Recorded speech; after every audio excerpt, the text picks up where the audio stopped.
Now, you'll be aware, I'm sure you must have read the paperwork, when the Right Honourable Priti Patel aired her concerns about the close sort of network working of the Remain groups, and I think she raised them to you in some detail, of which you didn't decide to take that any further. That was right, wasn't it? So there was a lot of... It was in January last year. Yeah, I recall her writing and the complaint. I don't recall the detail. That's not, I probably wouldn't as chief executive.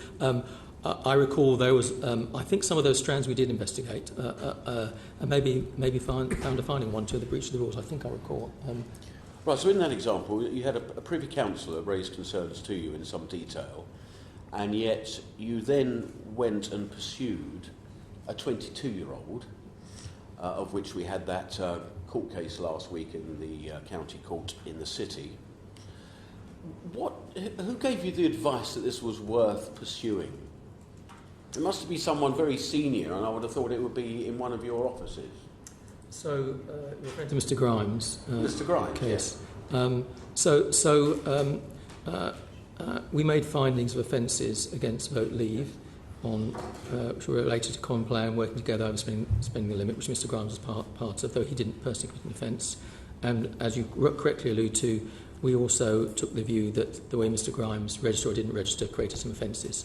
And the county court have found in favour of Mr. Grimes on that at this stage.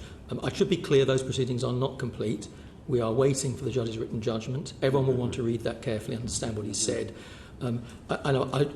I want to make that clear, not particularly in the sense of Mr. Grimes' person. I have great empathy for anyone who's investigated, but in the sense of what it does to the law and whether that works the law or whether the appeal court should look at that. So I'm just being cautious in those proceedings because they're not in that sense completed. The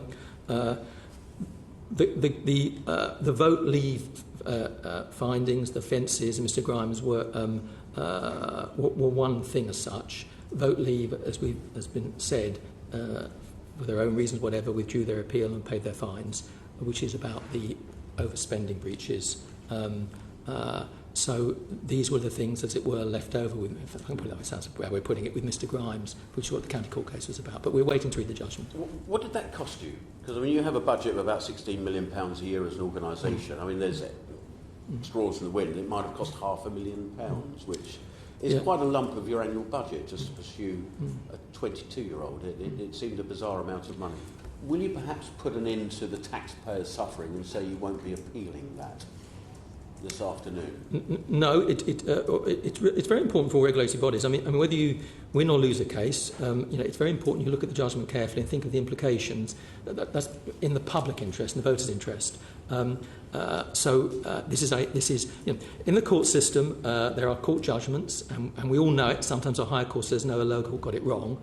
One shouldn't take things to appeal unless there's a good reason for it, particularly on spending public money. We absolutely respect that. So we will read the judgment when the judge issues it. We will think it carefully.